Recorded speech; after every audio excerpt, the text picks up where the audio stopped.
मणिशंकर तिवारी और आप देख रहे हैं न्यूज 24 न्यूज लाइव टीवी।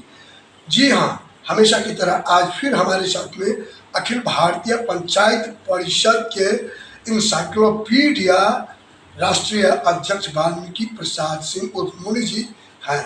और सबसे बड़ी बात यह है कि इनके अंदर 82-83 साल के उम्र में भी जो जोश, जो ऊर्जा, जो इनकी याददाश्त है वो काबिल तारीफ है।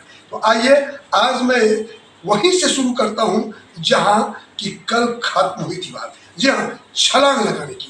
किस तरह की छलांग लगाने की बात जहाँ रुकी हुई थी कि अब छलांग लगाने का समय आ गया है, तो बताएंगे हमारे अध्यक्ष जी। स्वागत है फिर आपका दोबारा न्यूज 24 न्यूज लाइव टीवी में।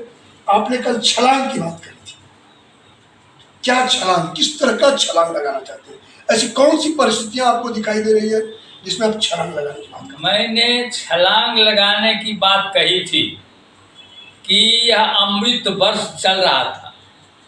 प्रधानमंत्री नरेंद्र मोदी जी ने 75 साल के बाद वो अमृत वर्ष इसको माना था, आज़ादी का अमृत महोत्सव चल रहा है।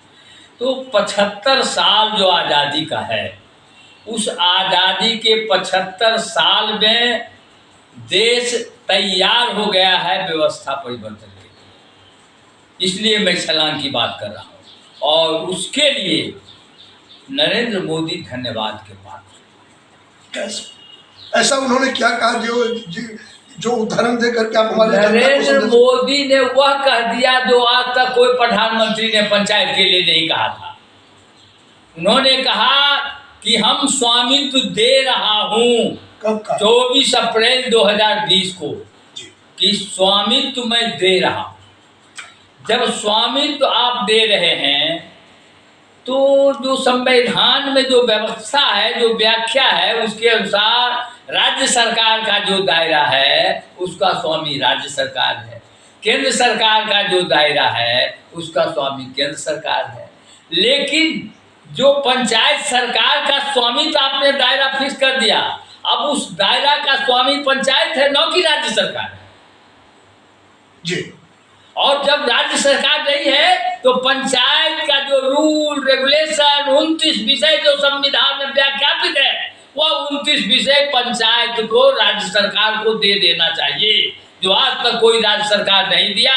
और प्रधानमंत्री जी से मैं यह निवेदन चिट्ठी लिख रहा हूँ कि आप एक ऐसा सर्कुलर जारी कीजिए, आपके 29 विषय के टोटल मंत्रालय, केवल ग्रामीण विकास मंत्रालय नहीं, टोटल मंत्रालय जो विषय का और विषय में है, उस सब मंत्रालय अपना कोड जारी कीजिए कि वह जारी करे कि वह जो 29 विषय का पैसा है वह डायरेक्ट पंचायत सरकार को जाएगी।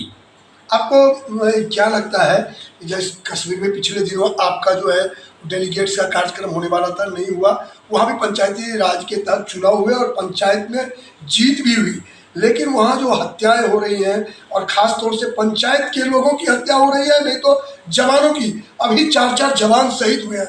इसके लिए आप किसको और क्या समझते हैं? देखिए, यह जो शहीद हुए, इसके बाद भी अगर सत्ता के लोग का आंख नहीं खुलता है, कान नहीं सुनता है कि सत्ता का डिसेंट्रलाइजेशन होना चाहिए, सत्ता जो कंप्लीट गांव के लोग हैं, मालिक है, उसको निर्णय का पूरा अधिकार होना चाहिए। एक भी आतंकवादी देश में कहीं नहीं रहेगा, कहीं उसका शेल्टर नहीं रहेगा, लेकिन मालिक को उसकी सत्ता सौंप देनी चाहिए। कहने का मतलब आप ये कह रहे हैं कि जब गांव खुद आत्मनिर्भर होगा, अपना कानून बनाएगा, तो वो कोई ऐसे व्यक्तित्व को जो असामाजिक तत्व हैं और मर्यादित है उनको जगह नहीं देगा जो अभी दे रहे हैं। नहीं, केवल यही नहीं है मर्यादित। मेरा कहने का मतलब यह है कि 75 साल से हमने देखा कार्यपालिका का क्या रोल है, न्यायपालिका का क्या रोल है, विधायिका का क्या रोल है। जो लोक सेवक है, संविधान में व्याख्यापित है लोक सेवक है, लेकिन वे लोक सेवक की भूमिका में केवल चुनाव के समय रहते हैं, उसके बाद मालिक की भूमिका में रहते हैं। तो जब मालिक के भूमिका में शुभ हो तो सब बर्डन तुमको मिलेगा, सब चीज भोगना पड़ेगा तुमको। जरा सा सुन लीजिए, भाग्य नहीं, सब पूरा बात में समझा रहा हूँ कि भोगना क्यों पड़ेगा। जो मालिक है उसी को।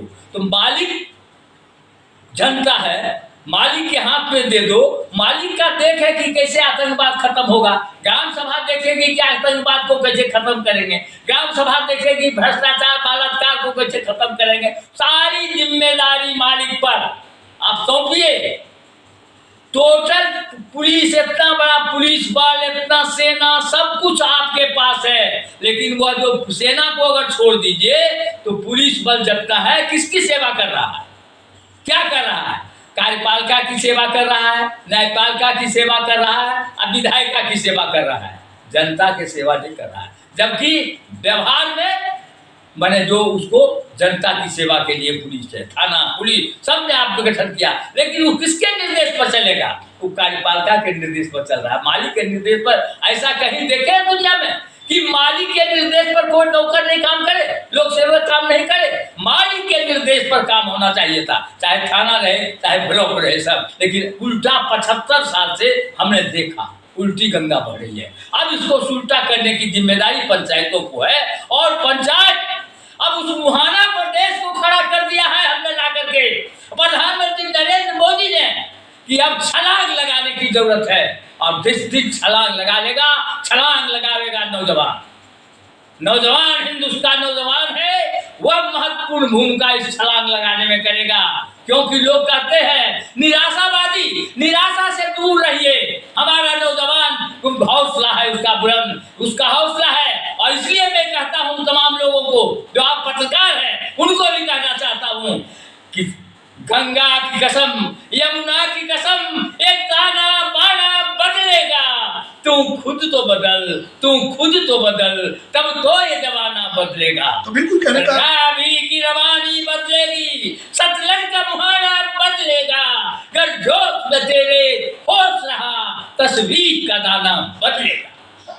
वाह, बड़ी बात। ये बदलने की जो बात इन्होंने कही है, और जो जोश इन्होंने, जहाँ भी हमारे दर्शक हैं जो देख रहे हैं, इस उम्र में जो ये एक और आज़ादी की बात, एक और छलांग लगाने की बात, वो जिसमें कि जनता, ये गणतंत्र है, ये जनतंत्र है। लेकिन अभी क्या होता है कि स्पष्ट बताऊं कि जो हमारे लोक सेवक हैं वो सेवक नहीं, वो हमारे शासक हो गए हैं। यही कहना है इनका कि पिछले 75 साल में हमारे लोक सेवकों ने सिर्फ लोक शासकों का काम किया है, जिसके कारण भय, भूख और भ्रष्टाचार कायम है।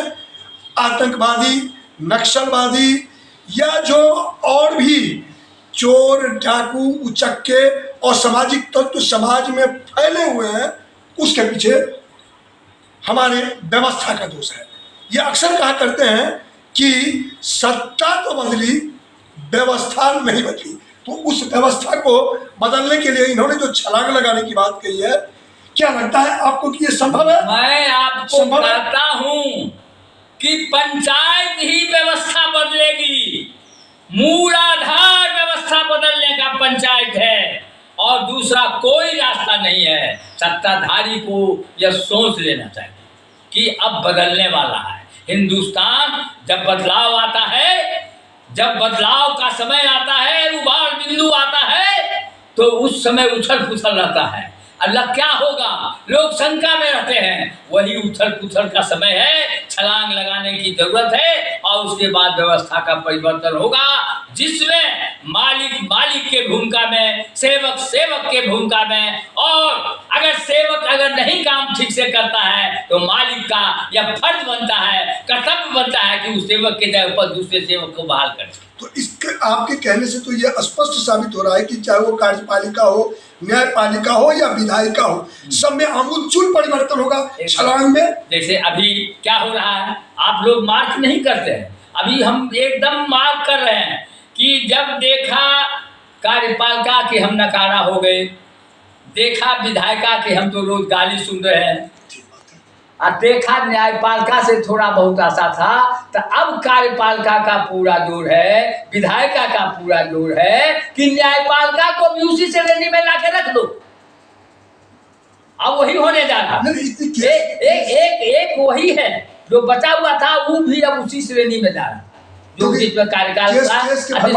हाँ, तो उसका लाखों- अगले एपिसोड में समय हो गया है, अगले एपिसोड में इसका पूरा विवरण मैं आपको दूंगा। जो क्यों न्यायपालिका उस श्रेणी में जा रहा है। हाँ, क्यों जा रहा है तो आप समझ सकते हैं कि इन्होंने ये बताया कि क्यों जरूरत है छलांग लगाने की, क्यों जरूरत है ये रिस्क लेने की, ताकि हम जिस तरह से आज चांद पर पहुंच गए, जिस तरह हम आदित्य के पास जा करके और वहां पर गणना कर रहे हैं, ठीक उसी प्रकार जब तक हमारी व्यवस्था जड़ में, गांव में नहीं जाएगी, ग्राम सभा में नहीं जाएगी, ग्राम पंचायत में नहीं जाएगी और वहां के जनता जनार्दन के द्वारा उसको संचालित नहीं किया जाएगा, तब तक देश की व्यवस्था नहीं बदलेगी। और जब तक देश की व्यवस्था नहीं बदलेगी तब तक देश के लोगों का व्यवहार नहीं बदलेगा, और जब तक व्यवहार नहीं बदलेगा तब तक भारत विश्व गुरु नहीं बन सकेगा। कैमरा पर्सन के साथ मैं हरिशंकर तिवारी, मयूर विहार, अखिल भारतीय पंचायत परिषद, दिल्ली।